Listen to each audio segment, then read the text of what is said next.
সেটা বোঝে। অন্ধ আর চোখওয়ালা এরা যে আসলে এক নয় এটাও বলতে গেলে চোখ লাগে। যারা অন্ধ তারা বোঝে না চোখওয়ালা আর অন্ধ তফাৎ কোন জায়গায়। যারা অন্ধ তারা কখনোই বোঝে না। যার জন্য আল্লাহ জিজ্ঞেস করেছেন যে এই প্রশ্নের উত্তর কজন জানে দেখি। হাল ইয়াস্তাবিল আ'মা ওয়াল বাসীর হাল ইয়াস্তাবিল লাযীনা ইয়া'লামুনা ওয়াল লাযীনা লা ইয়া'লামুন। প্রিয় শ্রোতামণ্ডলী, মনে রাখো জগৎ বিখ্যাত হাদিস শাস্ত্রের অন্যতম একজন সংখ্যালঘু আল্লামা ইমাম মুহাম্মদ ইবনে আহমদ আল বুখারী রাশিয়ার বুখারা শহরে যিনি জন্মগ্রহণ করেছিলেন। মাত্র 6 বছর বয়সে মায়ের কোলে পড়তে পড়তে 9 বছরের ভিতরে কোরআনের হাফেজ হয়ে গেলেন। 13 থেকে 14 বছর আপনার রাশিয়ার মাটিতে এমন কোন মাস্টার ছিল না যে লোকটা ইমাম মুহাম্মদ ইবনে ইসমাইল আল বুখারীকে হাদিস পড়াবে, এমন কোন মাস্টার রাশিয়ায় পাওয়া যেত না। তাই শাহুল সাহেব আপনার আহমদ ইবনে মুহাম্মদ ইবনে আহমদ আল বুখারী রাহমাতুল্লাহ আলাইহি উনি রাসূলুল্লাহর হাদিস সংকলন করার জন্য রাশিয়া থেকে মহাদেশ পাড়ি দিয়ে মহাসাগর পাড়ি দিয়ে তিনি সৌদি আরবে চলে গেলেন। কখনো রিয়াদে, কখনো জেদ্দায়, কখনো রিয়াদে, কখনো জেদ্দায়, কখনো মক্কা, কখনো মদিনায়, কখনো হুদাইবিয়াতে, কখনো রিয়াদে। তিনি মক্কার মদিনার এক প্রান্ত থেকে আরেক প্রান্ত পর্যন্ত মানুষের দুয়ারে দুয়ারে দৌড়েছেন। উদ্দেশ্য অন্য কিছু নয়, নবী আমার আজ থেকে 100 বছরের অধিক দুনিয়া ছেড়ে বিদায় গ্রহণ করেছেন। নবী আমার দুনিয়া ছেড়ে বিদায় গ্রহণ করেছেন। আমি মুহাম্মদ ইবনে ইসমাইল আল বুখারী আপনার রাশিয়ার বুখারা শহর থেকে মক্কা মদিনাতে আগমন করেছি। আমার নবীর মুখ নিঃসৃত বাণী, আমার নবীর হাদিসগুলোকে এক জায়গায় সংকলন করার জন্য, এক জায়গায় লিপিবদ্ধ করার জন্য এত দুর্গম রাস্তা অতিক্রম করে আমার এই সৌদি আরবে আসা। তোমাদের কার কাছে কোথায় নবীর মায়ন রয়েছে, নবীর আদর্শ রয়েছে, নবীর মন রয়েছে, কার কাছে নবীর চরিত্র সংরক্ষিত আছে, এই কথাগুলো তোমরা আমায় দিয়ে সহযোগিতা করো। ও বান্দা, মনে রাখতে হবে তামাম দুনিয়া ইমাম বুখারীকে হাদিস শাস্ত্রের জনক হিসাবে অত্যন্ত ভালো রাখেন। হাদিস শাস্ত্রের ব্যক্তিগত অভিজ্ঞতার ব্যাপারে গোটা দুনিয়ার মুহাদ্দিসরা ইমাম বুখারীর কাছে ঋণী। আমি যে মানুষের কথা বলছিলাম ওলিউল্লাহ মুহাদ্দিস দেহলভী, উনি ভারতবর্ষের ভিতরে হাদিস শাস্ত্রের জনক ছিলেন। ঘুরিয়ে কথা বলা যেতে পারে ওলিউল্লাহ মুহাদ্দিস দেহলভী যদি ভারতবর্ষের হাদিস শাস্ত্রের জনক হয়ে থাকেন, তাহলে ইমাম বুখারীকে আল্লাহ গোটা দুনিয়ার হাদিস শাস্ত্রের পাহারাদার করে পাঠিয়েছিলেন। গোটা দুনিয়ার হাদিসের পথ দেখিয়েছেন ইমাম বুখারী। 95 হিজরিতে তার জন্ম। তাহলে হুজুর ইন্তেকাল করার 85 বছর পরে উনি জন্ম নিয়েছেন। জ্ঞান বুদ্ধি হয়েছে, আর জ্ঞান বুদ্ধি হওয়ার পিছনে কারণ রয়েছে। ইমাম বুখারী যখন জন্ম নিয়েছিলেন তখন উনি অন্ধ ছিলেন, চোখ ছিল না। চোখ ছিল না মানে চোখের আকার আকৃতি ছিল, পাতা বন্ধ ছিল, চোখ। উনি অন্ধ হয়ে জন্ম নিয়েছিলেন। ওনার মা খুব সাধিকা মহিলা ছিলেন, খুব উঁচু দরজার একজন মা ছিলেন। আল্লাহর ইবাদতে খুব যত্নবান ছিলেন, কোরআন তেলাওয়াতে, শরীয়তের আদেশ নিষেধের ব্যাপারে অত্যন্ত সতর্কতা জীবনযাপন করতেন, খুব সতর্ক জীবনযাপন। ছেলেটা অন্ধ হয়ে জন্ম নিয়েছে। প্রথম অসুবিধা হয়নি, 6 মাস গেল, 8 মাস গেল, কচি দেখতে পায় না,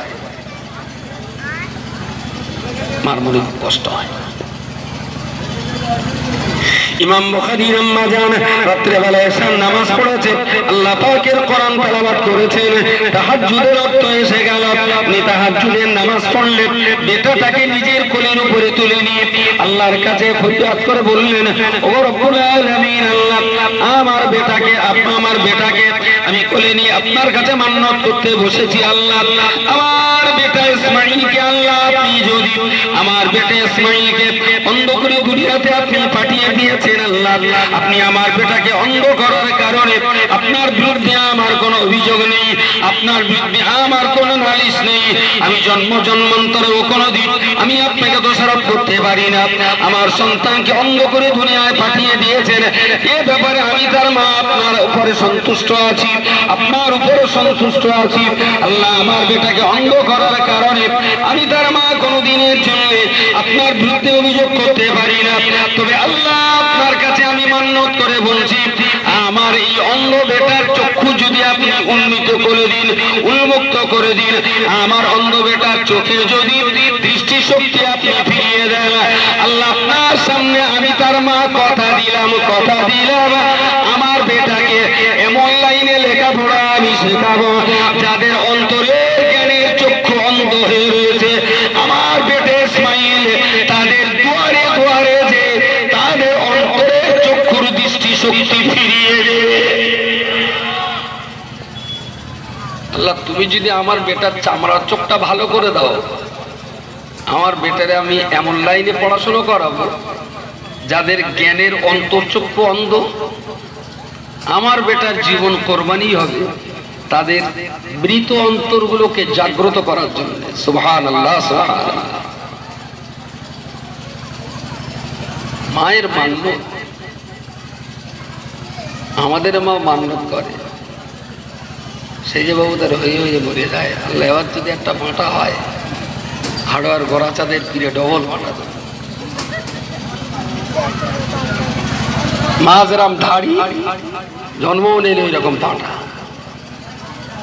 ওরে, মান্যত করতে গেলেও দু গরম লেখাপড়া শিখে মান্যত করতে হয়। বুশার হুজুর বলেছেন, লিখেছেন, আর হাদিসে আছে, কোরআনেও আছে, যে আল্লাহ ছাড়া অন্যের নামে যা মান্যত হয়েছে তার গোশত খাওয়া ততটাই হারাম। গরু ছাগল আর কুকুর বিড়ালের গোশত খাওয়া, গরু নয়, কুকুর বিড়াল শিয়ালের গোশত খাওয়া যেরকম, বলেন বলেন, পীরের নামে মান্যত হওয়া, গরু আর ছাগলের গোশত খাওয়া ততটাই হারাম। সোরের কথা আর বললো না, বললো ওর ভাষা খারাপ, সেই জন্য কুকুরের কথা বললুম, বিড়েলের কথা বললুম, খেঁকশেলের কথা বলা যায়। সোর বললি যেন একটু গান উঠছে, ওটা কেন, ওটা আল্লাহ সৃষ্টি করে। সোরের বাচ্চা বললি খিস্তি হয়ে গেল। কোন ডিকশনারিতে আছে আমার দেখাবে যে সোরের বাচ্চা মানে খিস্তি? হ্যাঁ, এইটা যদি আমি কোনো মানুষকে বলি, বলেন বলে, যদি মানুষকে বলি তখন নিশ্চয়ই সেটা গালিগালাজ, সেটা অপত্রের প্রয়োগ। এখন শুয়োর যার ডেলিভারি হয়েছে শুয়োরের পেট থেকে, তার কি আমি পীরের বাচ্চা বলবো না নবীর বাচ্চা বলবো? শুয়োরের পেট থেকে শুয়োরের বাচ্চাই বলতে হবে। এটা কোনো খিস্তি না, কোনো গাল। তবে কোনো মানুষকে যদি এটা প্রয়োগ করা হয়, নিঃসন্দেহে এটা ক্ষমার যোগ্য অপরাধ। কখনোই না, কোনোদিনের জন্য বলতে নেই মানুষ, যত পাপী হোক না কেন মানুষকে বলা যায়। তো মান্যত কার নামে করতে হবে? জোরে বলে, আল্লাহর কাছে মান্যত করুন, আর আল্লাহর নামেই মান্যত।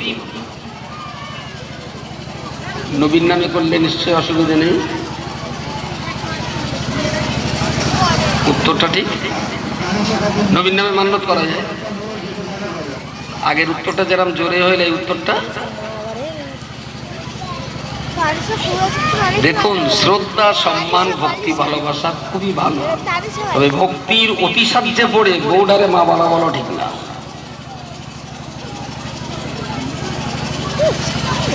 নবী তো নবী, আল্লাহ তো আল্লাহ, আল্লাহ হলেন স্রষ্টা, নবী হলেন স্রষ্টা সৃষ্টি করে একটা মানুষ। তবে জগতের ভিতরে তিনি শ্রেষ্ঠতম মানুষ।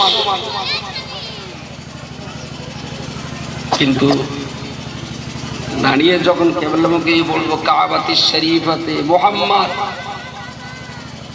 নামাজ হবে? কেন হবে না? নামাজটা পড়ছি কার জন্য? আল্লাহর জন্য। ওখানে অতিরিক্ত পীড়িত করতে যে যদি মুহাম্মাদের নামে তাহরিম আমাদের, আচ্ছা খোদ রাসূলুল্লাহ যদি এটা দেখেন তাহলে কি বলবে? আমার কাছে এরকম পাম্প দিলি ফুলে উঠি, নবী পদে এরকম বলবে না? সাহাবীদের একাংশ বললে ইয়া রাসূলুল্লাহ, হুজুরের মুজিজা কিছু দেখেছেন, তারা অলৌকিকত্ব দেখেছেন। মাত্র ছোট্ট একটা ছাগলের বাচ্চা আর 1.5 কেজি আটার গোশতের রুটি 300 350 লোক খাওয়ার পরেও এখনো ফুরাই। বলুন সুবহানাল্লাহ। নবী চলার পথে পাথরগুলো যখন উপর থেকে গড়িয়ে এসে রাসূলুল্লাহর পথ আটকে দিত, পাথরের ভিতর থেকে আওয়াজ বার হতো, আসসালাতু আসসালামু আলাইকা ইয়া রাসূলুল্লাহ। জঙ্গল দিয়ে যখন নবী চলতে অনেক সময় সাহাবীরা দেখেছে অনেক গাছের ডাল প্লাস্টিকের মতো নিচু হয়ে চারিদিক থেকে রাসূলুল্লাহকে ঘিরে ফেলতো, গাছের ভিতর থেকে আওয়াজ বেরিয়ে আসতো, আসসালাতু আসসালামু আলাইকা ইয়া রাসূলুল্লাহ। এইসব জিনিস দেখে শুনে সাহাবীদের কেউ কেউ বললেন, ইয়া রাসূলুল্লাহ কিছু যদি মনে না করেন, আমাদের বিশাল ইচ্ছা হচ্ছে আপনার পায়ে একটু সিজদা করতাম। আপনি পৃথিবীতে না আসলে আমরা সব অমানুষ হয়েছিলাম, জাহান্নামের কীট ছিলাম, কঠিন অন্ধকারে ডুবেছিলাম। আল্লাহ আপনাকে যে পৃথিবীতে পাঠিয়েছেন, আপনারই বদৌলতে কোরআন পেয়েছি, আপনারই বদৌলতে আমরা মানুষের মনুষ্যত্ব ফিরে পেয়েছি। একটু যদি অনুমতি দেন আপনার পায়ে একটু সিজদা করতাম। নবী বললেন না। বললে হুজুর বছর অন্তত একবার সুযোগ দেন। নবী বললেন না। বললেন জীবনে অন্তত একবার। বললেন না। বললেন হুজুর কেন? আপনার কদমে কি সিজদা করার যোগ্যতা আমাদের নেই? নবী আমার বললেন, বাবা সাহাবী, সত্যি তোমার যদি মাথা নিচু করে সিজদা করবার ইচ্ছা হয়, সত্যি যদি তোমার মাথাটা নিচু করে কারোর কাছে নিজেকে সঁপে দেওয়ার ইচ্ছা হয়, সত্যি যদি তোমার জীবনের সকল শক্তি আর সম্পত্তি কোন মহান শক্তির কাছে যদি কোরবানি দেওয়ার যদি তোমার ইচ্ছা হয়, চলো আমার সঙ্গে তুমি মসজিদে চলো, তুমি আমার পায়ে সিজদা করবে। একটু পরে আমি মুহাম্মদ মাথা নিচু করে আমি আমার আল্লাহকে সিজদা করব। তাহলে আমার পায়ে সিজদা করে কেন তুমি পাপী হতে যাবে? সিজদা যদি করার ইচ্ছা হয়, চলো তুমি আর আমি কাতার বন্দী হয়ে একই সঙ্গে সৃষ্টিকর্তা আল্লাহকে সিজদা করি। এত সম্মান তারা দিতে চাইলো, রাসূলুল্লাহ নিলেন না। আবার মনে হচ্ছে এইসব আস্তে আস্তে তুলে দিলি ভালো।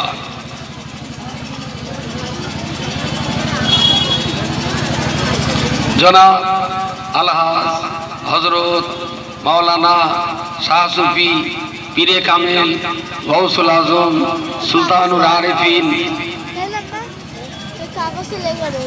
আব্দুল মাতিন। আব্দুল মানে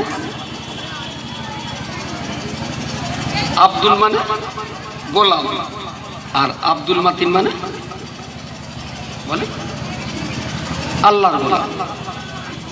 মাতিন শব্দের অর্থ হলো দৃঢ় এবং প্রতিষ্ঠিত, যা যিনি ইচ্ছা থেকে কখনো নড়বড়ে হন না, সুপ্রতিষ্ঠিত, তিনি হলেন মাতিন। আর আমি হলাম আব্দুল মাতিন, তার মানে তার চাকর আমি মাতিন না, আমি মাতিনের চাকর। আচ্ছা, একবার যদি আল্লাহ তার হিসেবের খাতায় যদি একবার লিখে নেয় যে আব্দুল মাতিন আমার চাকর, এর চাইতে বড় টাইটেল আর কিছু আছে?